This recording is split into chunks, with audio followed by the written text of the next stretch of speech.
Another episode of Cape Time, and we are here to review The Amazing Spider-Man starring Andrew Garfield. We've reviewed all of the Raimi movies on this show, and now we are ready to get into the Mark Webb movies. And a lot of different thoughts on this movies, on these two movies, depending on who you talk to. But I want to dive into every little aspect of it, including why I feel the way I do and why Tom feels the way he does. Tom, how you doing? I'm all right. You know, we're here to talk about the better of the two. So Yes. I'm happy. I'm happy. I'm excited to do this because I like Good. I like this movie. So Yeah, I enjoy it. I mean, it's not my favorite, obviously, but I enjoy it. I mean, there's not really a Spider-Man movie I don't enjoy. Even the Amazing Spider-Man 2, I can enjoy, despite it not it's got being. enjoyable parts. That's what I'm saying. Like, it's not a It's good movie. Like, I'll be the first to say it. Like, that movie's not good, but I can enjoy it because it's Spider-Man. yeah, But and good anyway, performances. yeah, I have there's a lot of great parts of this movie, of course. There's a lot of things I really praise Mark Webb and Andrew Garfield for, Emma Stone. I forgot the name of the actor who plays Captain Stacy, but I like him a lot in the movie too. Dennis Leary. Okay, yes, he was very good as well. There's a lot of things I really did like a lot about this movie, but there's one part of this movie where everything falls apart. But before we get there, I'd rather talk about the pros of this movie. All right, and I think the biggest pro, I'm gonna guess we might agree on this as potentially the biggest is the chemistry between Garfield and Emma Stone. I think that is Yeah, the strongest aspect of this movie, without a and doubt. Andrew Garfield's hair. Yes, Andrew Garfield's hair is amazing. Best. It's tremendous. In this next movie, though, they fucked it up. But in No Way Home, as we've Oh seen, yeah, fantastic. beautiful Don't head touch of that hair. man's hair. No, Just don't touch it, no balding whatsoever. Just thick. man. So yeah, Those two really were great together in the two movies. I mean, they really always have this great chemistry going. Obviously, they dated in real life, so I'm sure that it's part of where that stems from. But I don't know, man. There's something special about the way those two interact on the screen. I mean, no offense to Toby and Kirsten Dunst, who I do enjoy actually more than others. Probably, I think their chemistry is honestly really good yeah. overall. But and even Tom Holland and Zendaya, who grew on me more in Far From Home. I think that's one of the things that movie did well. They made me care more about Zendaya than I did before. But we're not reviewing that movie, of course. I'm just referencing it. But yeah, Emma Stone, man, she's awesome in this movie. She really has a lot to do, and it's pretty clear that a big thing this movie wanted to focus on was doing things better that they felt the Raimi movies could have done better. And one of them was having the female love interest do more in the movies. And that's clearly a focus they No had. damsel in distress in this No, movie. no, and that's something they were very serious about. Like I've heard this, and you could see it throughout the movie, and it's very odd actually. And this is something I actually will criticize the movie for later. They try so hard to be different, yet they also end up falling into so many of the same exact When you do tropes. the origin, It's so you have to do certain things, it's and so it's like, bizarre because like you yeah, have these such contrasting ideas at times, and it's so weird. Like even like with the villain Lizard, I call him at this point discount Norman Osborn. yeah. Like It's that's kind of the how I feel. Like it's so similar in a lot of ways through the performance and it just less. is It's so weird, and the difference is though, in the case of Defoe, you didn't, aside from him just being a better actor. No offense to Ifans, it's just Defoe's literally, I consider him one of the best ever. But like in Ethan's defense, like Lizard isn't what Goblin has to be. that's what I was gonna Goblin is get to. basically Spider-Man Joker in a way. That's what I was gonna Like just say. Yes, yeah. like So like he doesn't need a big motivation. He just you needs to have be more to do as fucking an actor. nuts. Yeah, Yeah, you basically just have to be an insane businessman, and yeah, just and like there's just more to do as Goblin as an actor than there is because you're a CGI lizard. What are you gonna? Can't really unless you're Andy fucking Circus. Yeah, I mean, CGI like Andy Serkis. He's like that dude can win an Oscar, but but yeah. yeah, So, that is a review I would love to do. Actually, now I'm thinking about it, the Planet of the Apes trilogy, man. That oh yeah, those are some of my favorite movies of all time. Like, those are legitimately, incredible movies. I adore So them. But I'm in on yeah, that. for sure, we'll definitely consider that one day. But these Spider-Man movies, obviously, that's where I have some issues. But again, I'm gonna save the issues for later. I'm gonna get into the strengths. And another Oh, strength this movie's aside from perfect. Perfect. oh yeah, Absolutely, another absolutely perfect. another strength aside from the beautiful chemistry between Garfield and Emma Stone. Also, I like how they've had a stronger focus on this city being against him. They have that in the Raimi trilogy, but it's more driven by the Daily Bugle versus the town itself. Like the Mm. city itself. Like the only time you really ever had that in the Raimi trilogy with the city against him was just the one scene with He I guess the stinks, and I and I don't like don't him. like him. That and I guess like the cops threatening to arrest him when he goes into the burning building. Like that's about it. Mm-hmm. Outside of that, the city's pretty much always with him, and Also, it the shot where Toby looks at the Daily Bugle newspapers, yeah and yeah. then in In spite the yeah, background, yeah. in spite of So like everything you've done for it's in them, there, eventually they will hate you. Yeah. yeah. And And then whoa, he stole that yeah. guy's pizzas. That's how you know Well, they were against him. yes. He stole the guy's pizzas. For real though, I mean, the stronger focus on the city, I think, being against him adds a lot to that movie, and really it blends in well with this overall darker aesthetic, and also the fact that early on in this movie, he's really more of a vigilante than Spider-Man. Like, I don't think he Yeah, really he's like he doesn't become Spider-Man until he saves the kid from the car. Like before then, yeah, he's more of a he's an vigilante asshole. trying to get him. Yeah, he's a vigilante trying to get his He's an uncle's killer. asshole. He is Exactly. an asshole, and that is it. Kind of reminds me of more. It's like it's more ultimate, I guess you can say. It's like Peter Parker isn't purely good in a way. Like he's got a chip on his shoulder. He's got Yeah. that in him where he's like, or he can be a jerk, and that's like a common complaint about Garfield is like, oh, his Spider-Man's a jerk. No, like yeah, I've been saying like this he is. forever, It dude. is. It's an Like ultimate coming of age story, man. you need to keep in mind there are different iterations of Peter Parker.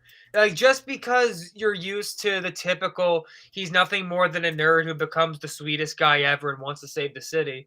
Like yeah, that's one kind of story you can tell with him, but like there's a lot of other ways to approach Peter Parker because he's such a complex character. And when you have three totally different actors playing him, you can play to each actor's strength when writing the character to an extent. And I think that's part of it as well. I mean, Garfield Spider-Man is very different from any of the other two. In fact, I would say he's probably the most different of the three, where like it deviates from what we are known, like what we think of Yeah, Spider-Man. He deviates from that idea the most, and that's not a bad thing at all. Especially in the first movie. Like the first movie is where you Peter get most of Parker's that always deviation. had Peter Yeah. Parker in the comics has always had a temper. It's in there. Like you get what I'm saying.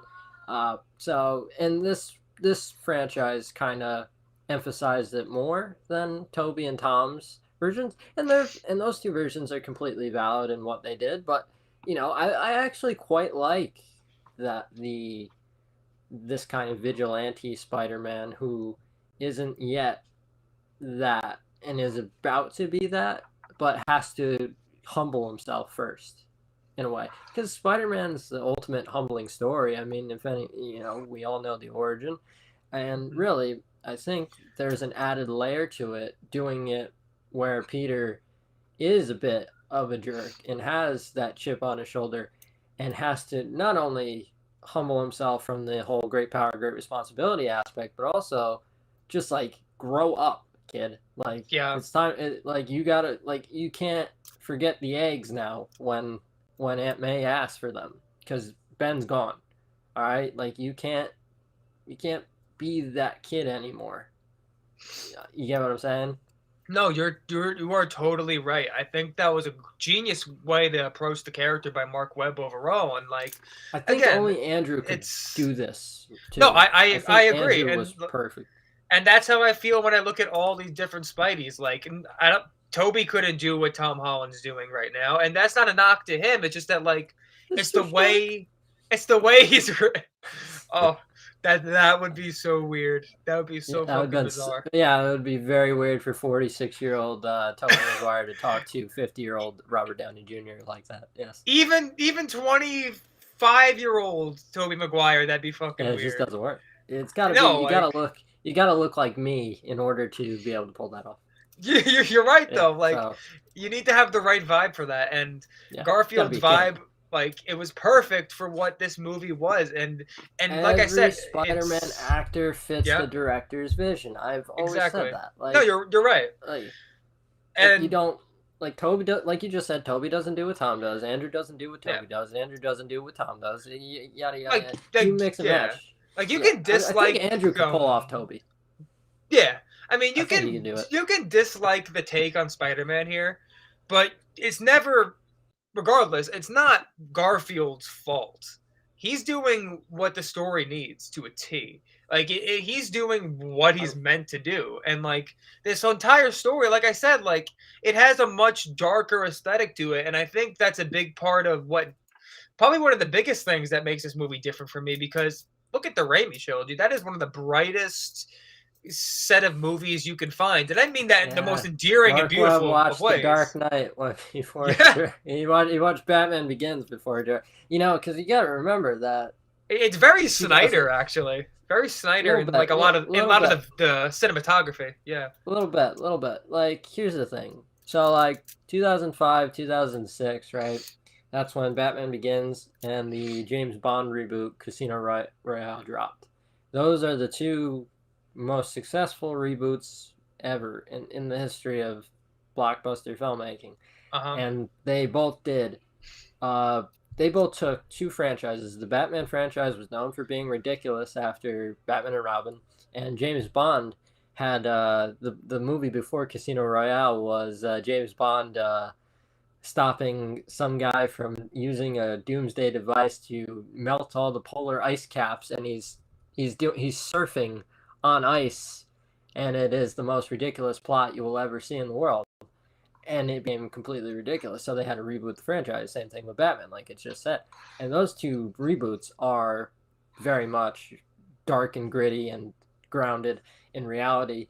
And Hollywood decided for a good almost like it's still happening today, where Yeah. every franchise reboot has to be dark and gritty, and Spider-Man no different. It, Yep. and so Sony wanted to do Batman Begins Yeah. for Spider-Man. So You are exactly right. That was clearly what they were going for, and in that sense, I think the movie worked. Like they nailed that side of it. Like it feels natural. I Like it like the doesn't movie. feel. No, me too. Like it doesn't feel like it's too It far of a works. departure. It feels natural, and like It still I feels like think Spider-Man. yes, and I think that the way, even though some people criticize this, I actually think the suit, it works within this movie. Like it's a very darker looking suit, and I think inside of this whole movie, where so much of the movie takes place at night, it looks beautiful. Quite honestly, like the suit looks beautiful in some of those shots. It's made out of basketball material, which is Yeah, hilarious. It really does look basketball esque if you yeah, look closely at the material. But I like the suit. It looks like a kid like that Peter Parker would make it. Like it kind of I mean, he looks like the guy that if would. you stuck this suit into Yeah, the Raimi movies, for example, I would hate it. Like it wouldn't but work with the whole. Like it would not work with the it aesthetic at all. it all has to work together. Yep. That's the thing. Like the Toby suit is for Toby. The Toby direction is for Toby. The Tom Holland direction is for Tom, and the suits are for Tom. And what they did with Andrew was meant for Andrew in this version, and that's filmmaking, guys. Like there are different. You can do. You can throw shit at the wall. You should have seen some of the other concept arts for this suit before they chose this one. There were some wacky Yeah. They were trying to do something drastically different, and like this is still very much different from the Toby suit and classic Spider-Man suits, but it's Yeah. still, you still look at it, you still see it, and it's still like, oh, that's a Spider-Man suit. It's just a different Spider-Man suit in a way. Precisely. Yeah, no, I think that's again one of the movie's strengths where in some ways where it tries to be different, it really works. And that's one of those cases there too, with suit and the entire aesthetic of the movie. But and another thing they did a little bit differently, although not like crazy different, with his relationship with Uncle Ben. I feel like they actually they expanded on it a bit more in this movie than they did in the Raimi trilogy. Like I did enjoy that, but I will say though, I want to make this clear. When anytime an old man dies, it's sad. You get extra. It's like when a puppy dies, or a baby. You're getting really sad. And the reason why I don't feel it in this movie as much as I did in the first one, I think, is not because of like a screen time issue, because he had more screen time here than Cliff Robinson did early on for sure. I think it's the fact of the way each actor handled the entire situation where Peter gets angry. Like Martin Sheen is getting pissed at Peter. He's angry versus Cliff Robinson who's like a beat up puppy. And it's like, no. It's like no. He's like when Toby says, "Stop pretending to be." Yeah, like your heart just your heart fucking crumbles. It's like, Peter, you dick. And yeah, like early on in the movie too, they establish how like this Uncle Ben is like he's getting up there in age. He doesn't have a job, you know. He's trying to do work around the house, and Peter's not always there to help him. And it's like it's sad, and like you feel for this fragile old man. Versus in this movie, where he's not necessarily not Uncle fragile, but like active. Yeah, he's more active. He's a bit more active, and like again, he gets angry at Peter. And versus getting sad, and that's the big difference where I will almost cry when I watch Uncle Ben die in I think the other like movie. The way that Uncle Ben dies in this movie is just like it's a little I can't even explain it fully. Like it's just like okay, Peter gets chocolate milk, doesn't pay doesn't have the 2 cents for the chocolate milk. Then the robber comes in, yada yada yada. And like really I just imagine every time he goes to his school cafeteria and they're serving chocolate milk, he has like PTSD. Like, what was Uncle Ben thinking? Like, don't fight the guy. Just let him go, and then call the cops. Just say. You see, like all you have to do, let him go. Call the cops. Tell them exactly what he looked like. He was a blonde guy with sunglasses. That's all you have to do. In the Raimi trilogy, like he never actually went out of his way to attack. Like he was being robbed. Like they were trying to steal his car. They tapped on the glass. He got out of the car, and then boom. Yeah. So and I will say I absolutely love Sandman's description of what Ben was saying. Like, why don't you just put down the gun and go home? And it's like such an Uncle Ben thing to say. And they're like, did they get Cliff Robertson back to? Yeah, they must have gotten him back. They had to. They had to. Yeah, because like there's no way it could have.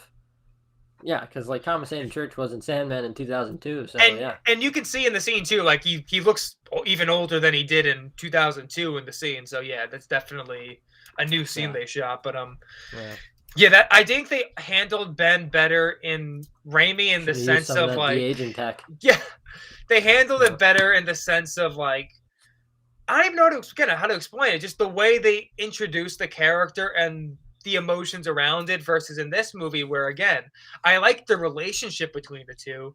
I just don't like the way the death was done or set up because I really didn't feel too much. Didn't. Ben died over chocolate milk. I'm telling you, like the cafeteria must be a nightmare for Peter Parker. It must be. Yeah, I mean, like you could have just like. I think what they should have done if you're gonna do like.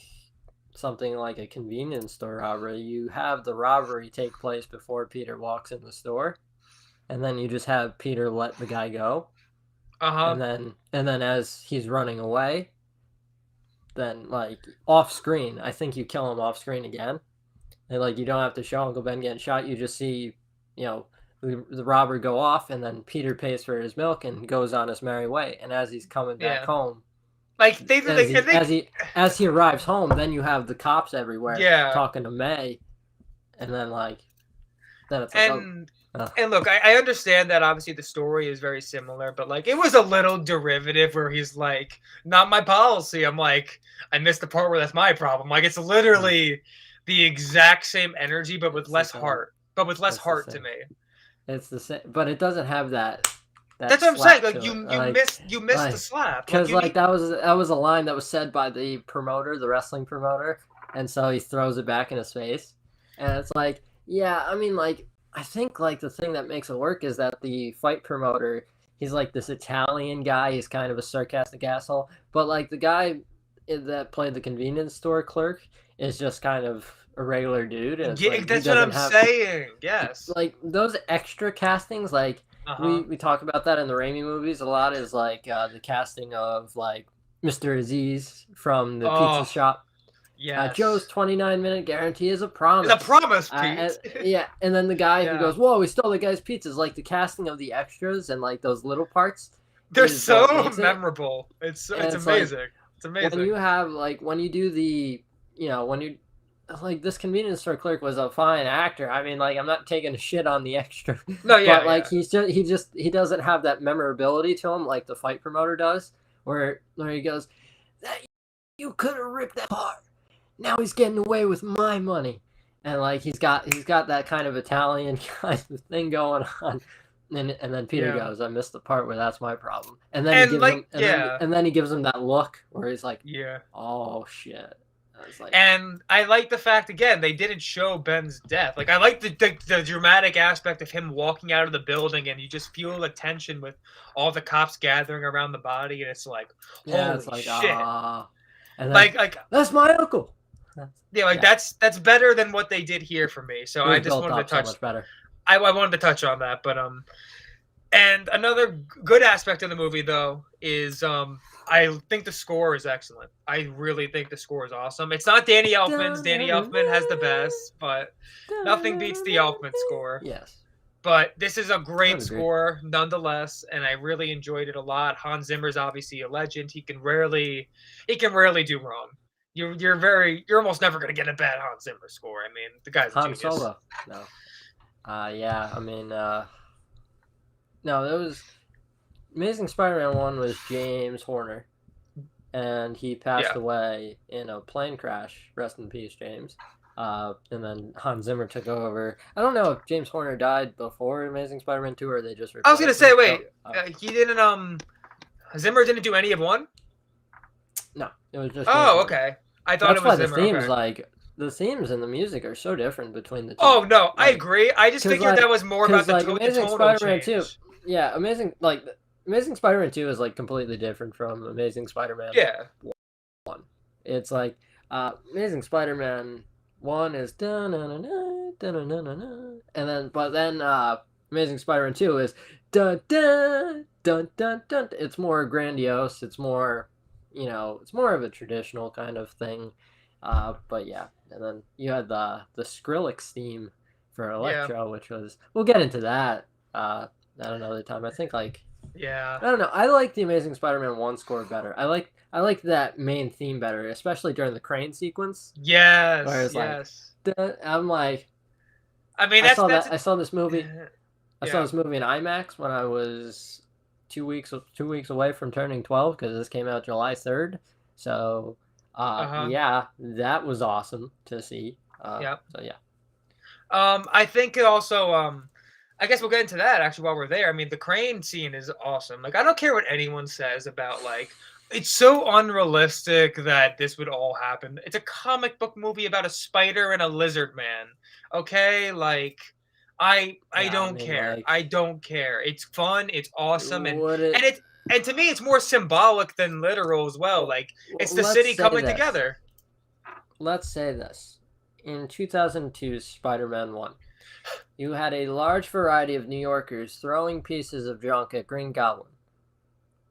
In the winter, I might add, where the wind would probably, if you Yeah. were to throw objects from that distance, I think the wind would take Yeah. it, I am and just you would have to. It would be what's that game on the iPhone where you're in the office and you throw Office Jerk, right? okay. Where you ever play Office Jerk I have and you have not. to throw it at a certain angle and it turns.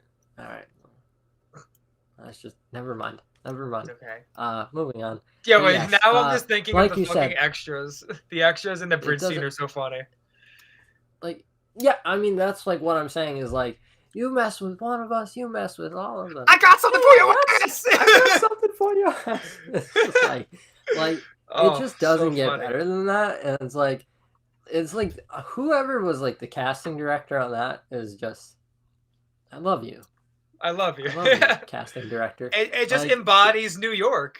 do like yeah, it's like hey, I got you got just hire a lot of Italian dudes who are like Yeah. who would be like extras in The Sopranos and like yeah, Yes. just you're set, you're set. So yeah, What? uh, Yeah, but the crane scene though. I mean, it's just that in a more grandiose fashion, essentially. That's how I look at it, yeah, and I it's think it so works. cool, It man. works, and I love also I love the some of the build up to it. yes, the build up is awesome. I love some of the POV shots; those are really cool from Spidey's point of view. When you see like Oh the, yeah, those they are need to really bring that good. back. No, They those need to were bring really that good. back. Those were awesome. I mean, Yeah, the cinematography of these movies were great. To clarify, like even this, especially the second one. Second one was a gorgeous looking movie. Like even if you think it bring sucks, back the it's POV shots beautiful. for sure. I'm in on Yeah. that. And there's No, like me too. I think like the thing that makes the swinging in this so cool is like I think my problem with like the Spider-Man Far From Home final swing is it almost feels like it was, and I have some issues with that. This and Amazing Spider-Man 2, it almost feels like that was shot with like a GoPro. It's almost like Yeah, yeah, that's the point. I Yeah, feel like yeah, I mean, and like that's the point, and that's fine. It's just like I like a more cinematic kind of swing. Like I like the Raimi swings where he's going, uh, and like you get what I'm saying, and like yeah, this one, when you got the score blasting, and he's just like, and like he like when he spins a web to go to one of the cranes, like when he shoots it, when he like throws it like a baseball, like he is whipping it. I just love. yeah. There's something about it that like No, it's great. I mean, give, it's a he does like beautiful looking flips and movie. he's doing like flips as well. He's doing like flips in the air and shit. Uh huh. And it's like and oh man, and like the physics of it looks so cool too, because it looks like he's doing this cool shit, but it's all physics based as well.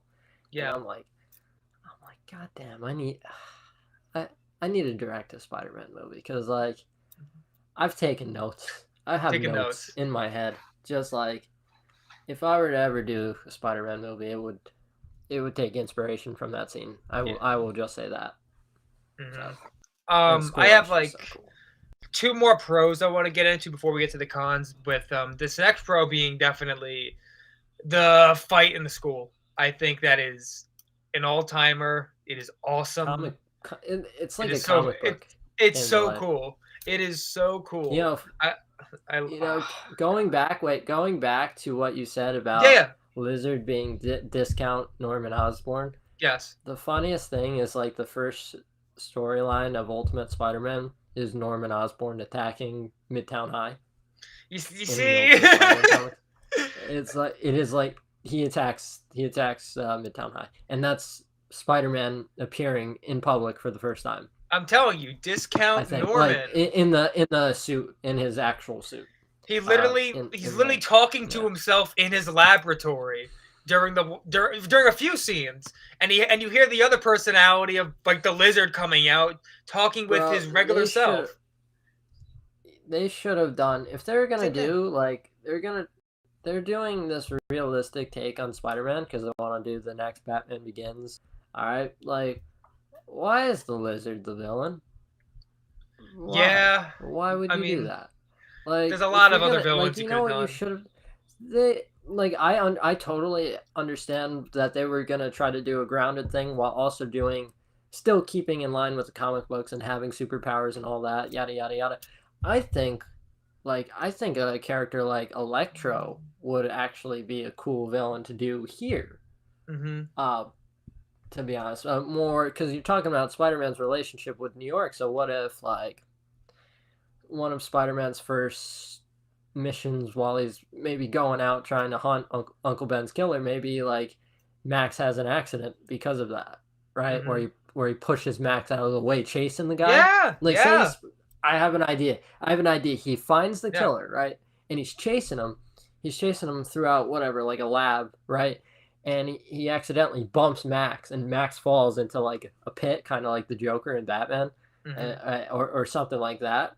And like he creates the villain by accident, and now he has to learn to help this guy and be a hero and not be a jerk who's going around beating people up out of anger, but as a peacekeeper, as a guy who wants to help this guy that he created accidentally.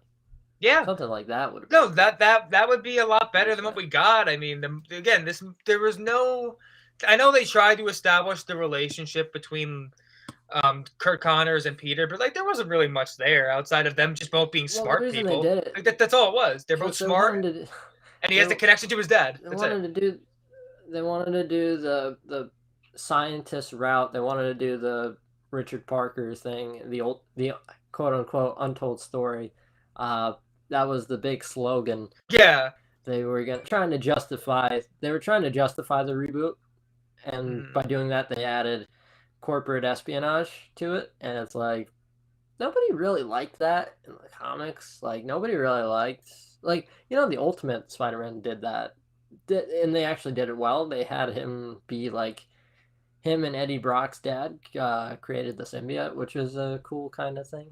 But like most of the time, it's like, well, you don't really need this. Like, it's just why? Like, and then like all the villains come from Oscorp, which is like, if you ever notice, like Max has the accident, Lizard was under pressure, and what the? I just noticed something. What? So Lizard injects himself because he's being pressured by the board to get this done for the business. Oh my God! It's Norman! Norman. Norman again! And It's Norman! Norman does testing in Spider-Man 1. He does the testing because he's under pressure from the board. Do you see what I mean with these parallels? You see? Like, it's so clearly the same thing. Like, in every way. Yeah. The thing I like about Spider-Man 2 is, like, Doc Ock thought he was, like, ready. Like, Doc Ock was, like, it wasn't, like, he wasn't under any sort of, like, pressure from anyone else. He's just like, no, I'm ready. All my research is all good to go. I'm ready to do this. And it just happened that he miscalculated, and, shit happens. But, I can't believe it. I can't believe this shit. I can't believe it. Like, now you're seeing how, like, so pissed. I honestly forgot about that too, but like I had a whole talk about this with my friends like a few months ago when we watched it, and we all agreed like they're the same fucking villain, just one's done a lot better. Like it's so dumb. Oh God. I like the Lizard stuff is clearly like the weak point of this movie for me, just because it's just too it's just too simple, and interesting. You saw that well. Yeah, I saw that, right? We'll talk about that on our other podcast. Yeah, Yankee Center. I'm not. I don't know how to post like shameless plug.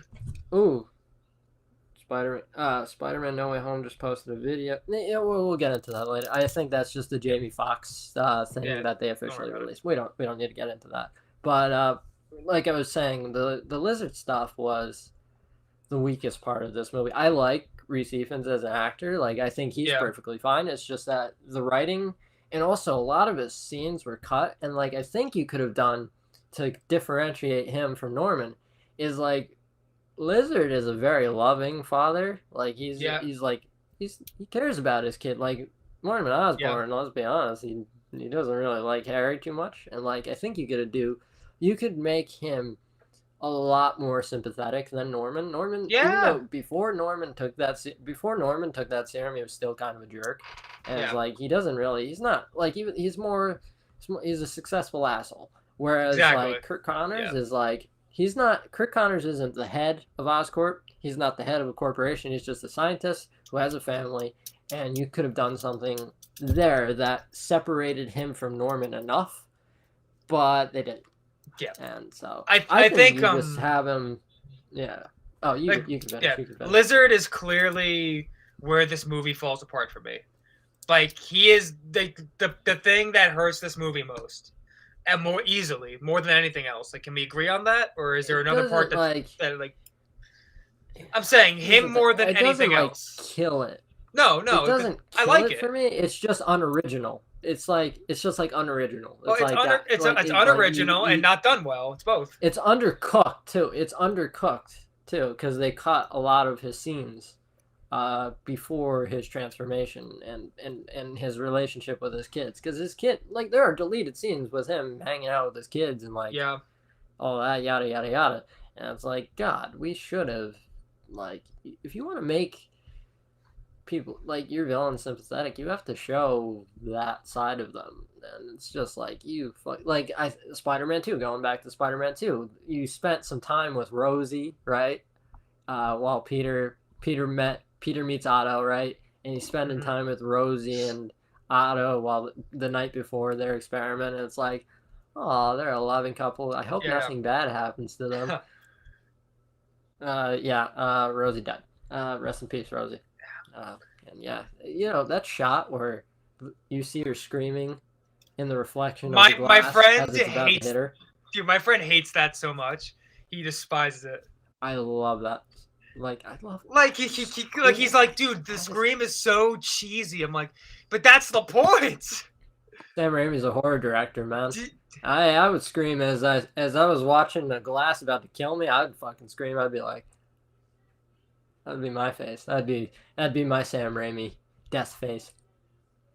And yeah, so we appear to be we're getting into the cons now. We're into the cons. So the first one we got into, that's Lizard. Another one for me, Aunt May does nothing in this movie. She wants eggs. Like, I will, like, there's a couple funny lines, but like, it's not like in fairness, yes, Aunt May doesn't do much in Spider-Man 1. But even her speeches in that movie, though, they at least still held some weight for the character of Peter Parker. Like, they had some moments together. Like, she has nothing. Here's the thing. The sentimental speeches from the Raimi movies wouldn't fit in this more realistic kind of. Well, not in the same tone in this necessarily, but you could still have her do more than just worry about Peter Parker for fucking 2 hours. You kind of have to rework it the way they reworked the Uncle Ben great power, great responsibility thing. Like, you kind of have to rework. She couldn't be this whole, I believe there's a hero in all of us kind of uplifting kind of. She would have to be like what she is in this movie, just with more weight to what she's saying. Well, that's what I'm saying. Like, have her words mean more. That's all. Like, yeah, have her words mean, yeah, basically. Because again, her role in this movie is literally to worry about Peter, and that is it. That is her entire role in the movie. But we don't need to get too much into that. I already said this. I find cool about that, though. What's up? I do want to say, like, it's very clear that I think. I forgot who said this. I saw this in a video essay, which is ironic. That, like, you can tell that Aunt May and Peter were never as close as he was to Uncle Ben, and now they're kind of stuck together. It's like being on an island with like someone that you would prefer not to be on an island with, and it's like, we're in this together, and we have to figure out a way to love each other and connect in a way that we used to connect with Ben, but we never connected too much with each other. And I think that's a really cool take. That's a really cool. I never thought of that. I like that. Aunt May was very much Peter's mother in the Raimi trilogy. Like, and I feel that as well in Homecoming and Far From Home. Like, she's very much his mother. But in this, it feels like she's more of his aunt, even though she's been his mother. You're right. Like, I agree. So, another thing that adds to that too, he is in these movies, he's still holding on to his parents. Like, he's still trying to learn so much more about them too. Yeah. It's not like in these movies that we've got more recently, or even the original trilogy, where his parents aren't even mentioned. Yeah, they don't. Like, they are irrelevant. Your parents must be very proud. No, I live with my aunt and uncle. They are proud. Yeah. I was like, yep, all right.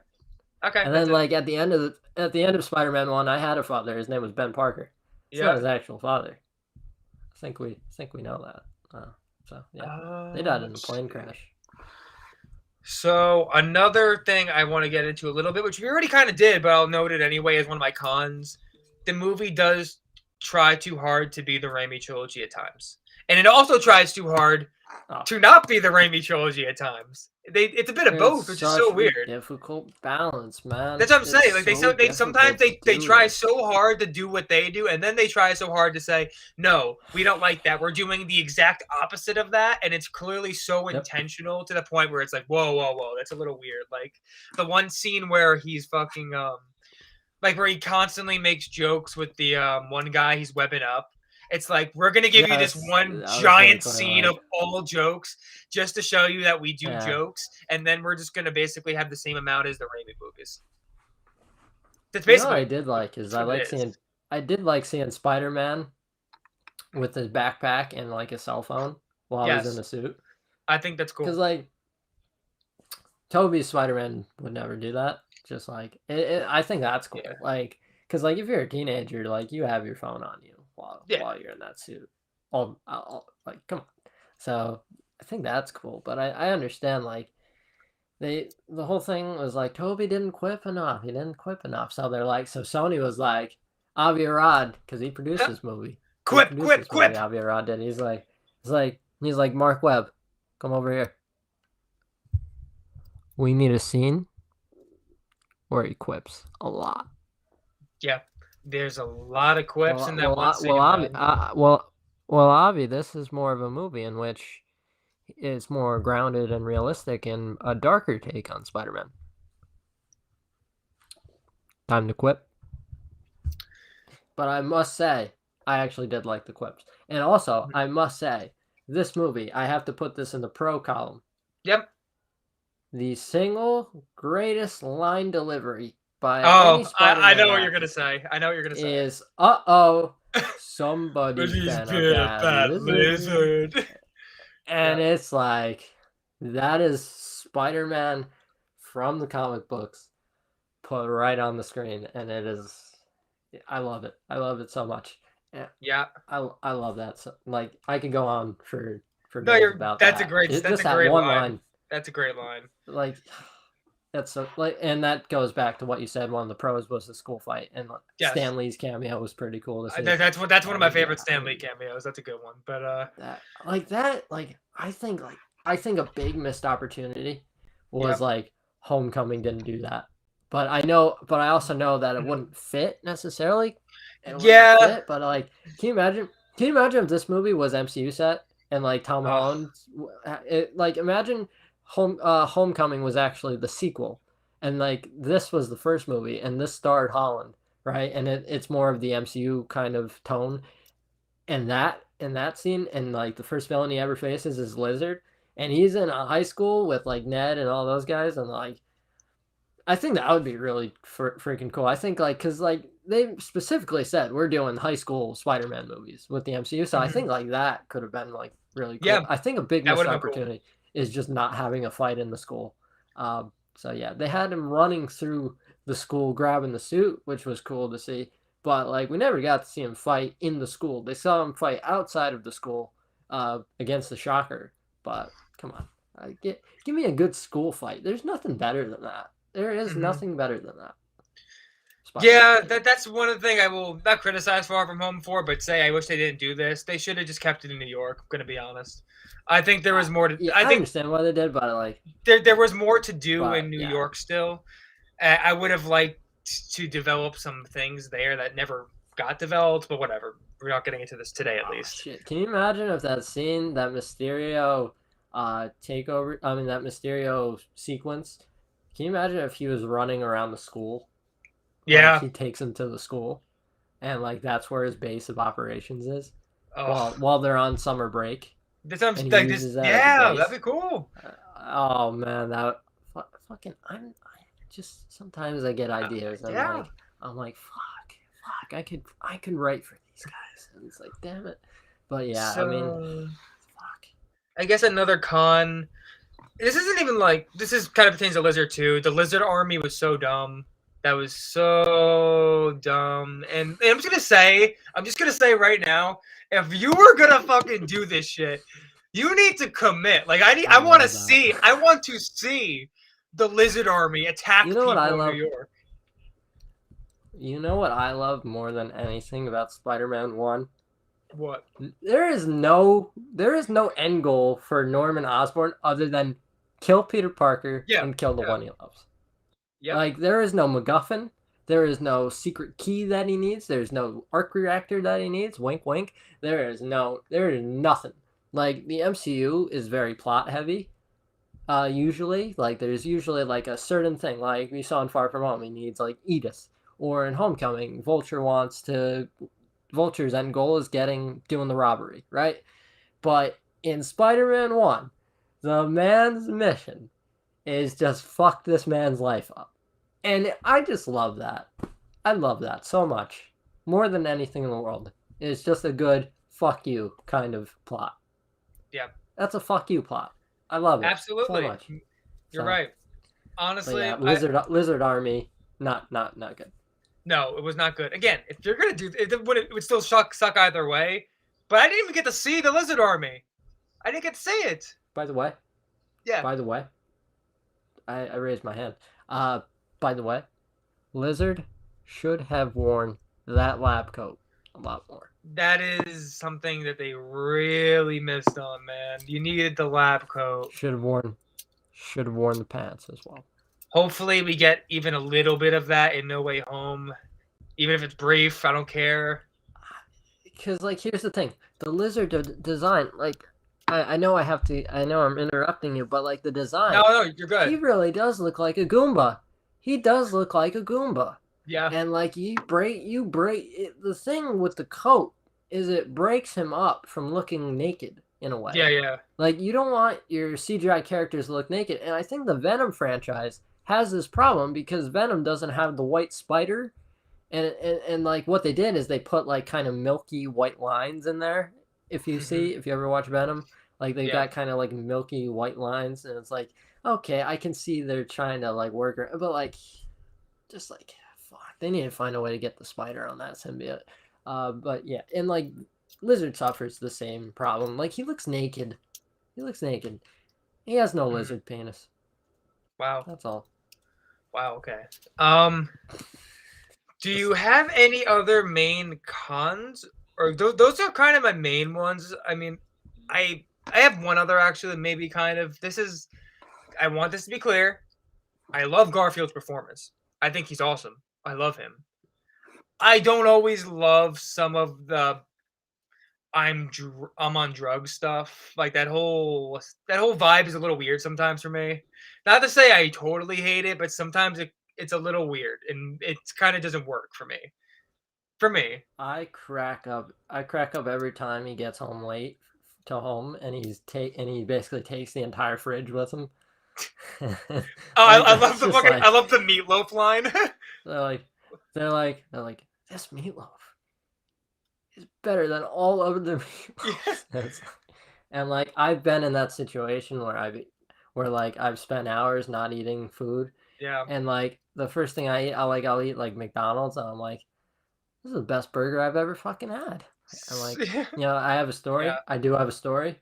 Go I do ahead. have a story. I am 21 years old, and the first time I had a little too much to drink, which was not a long time ago, was went to a birthday party, right? And I forgot to eat before indulging on Oh, the you beer. messed up. And You messed so, up. yep, I messed up. And so, a family member of mine made me a burger, gives me the burger.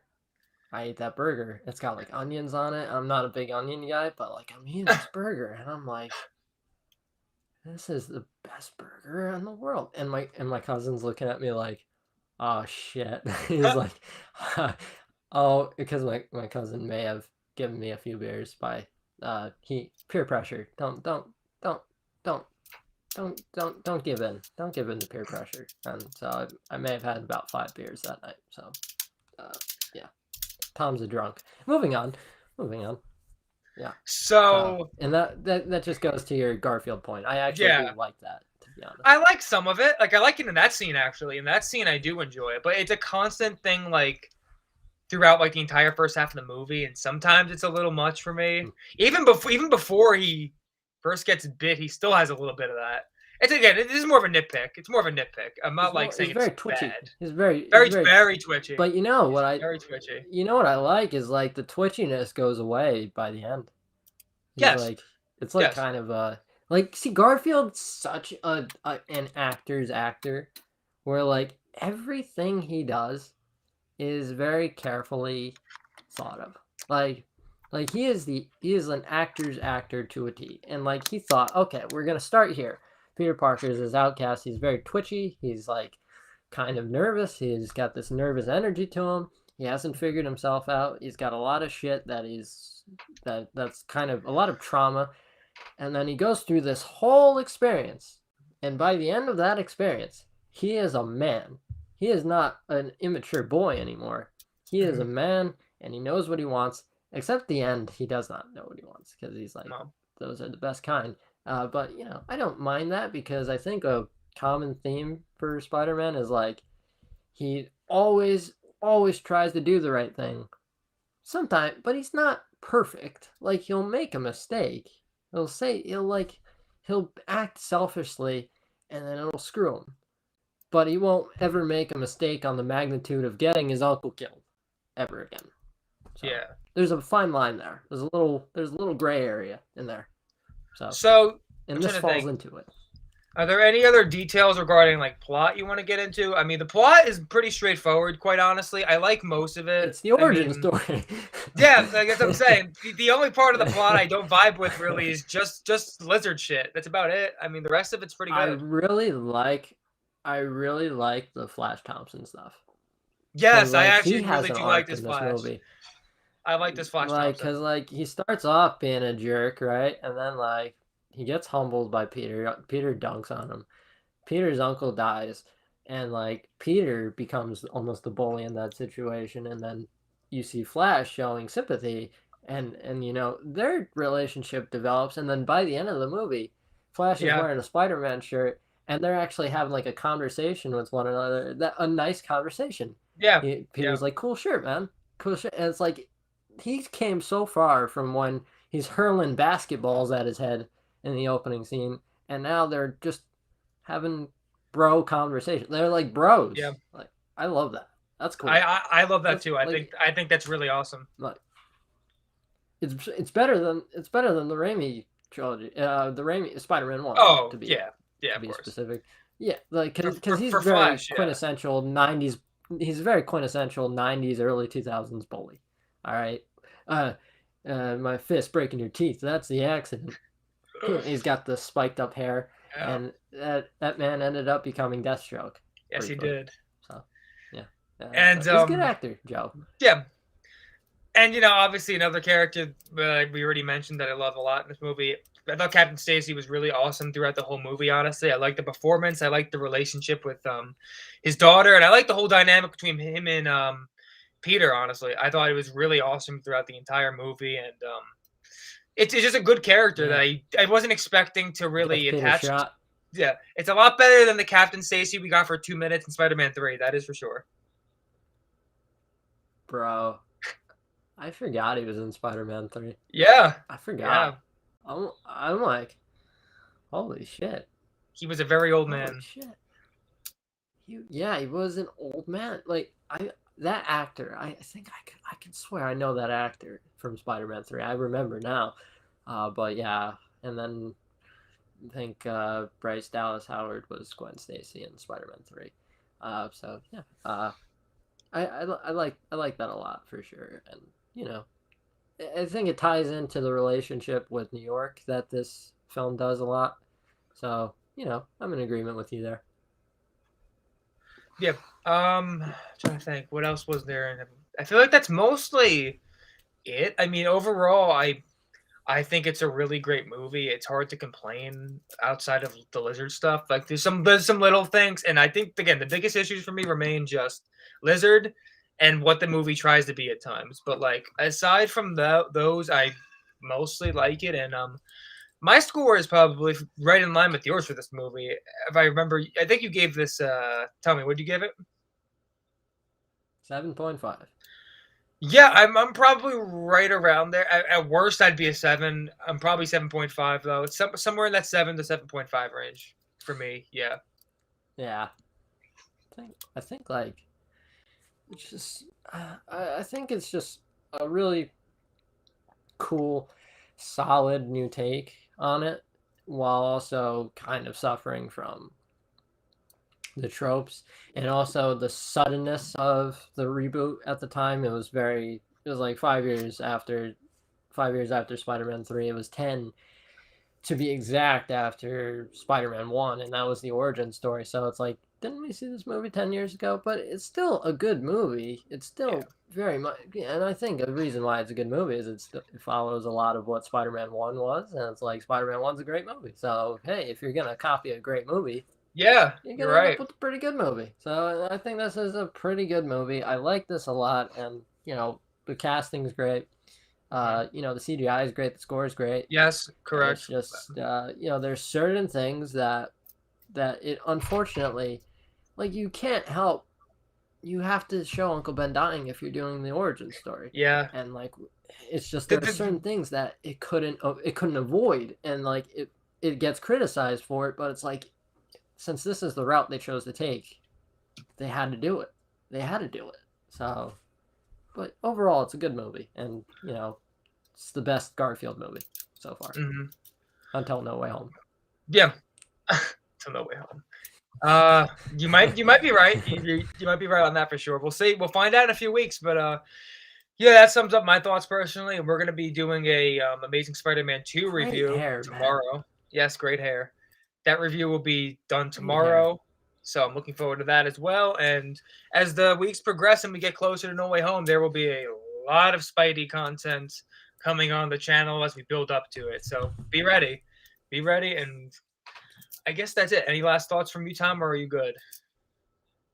Yeah, I mean, like, all I have to say is, like, this is fun. I enjoy Yeah. this. Like, I like that we've got our whole kind of thing set up, and like Yeah. we got like a schedule that we're sticking to, and like it's an exciting time, and like we're growing. A lot of followers, more subscribers, higher production values. It's an exciting time. So that's really all I have to say. I'm excited to review Amazing Spider-Man 2, but I do have to say, I did see it. I have seen it recently, but I have not Okay. seen it. I still have not seen it Yeah. all in one sitting. I had to watch it in chunks. I had to take breaks because my brain, whenever I watch that movie, becomes scrambled eggs. So that's all I have to say. So don't expect Yeah. too much positivity.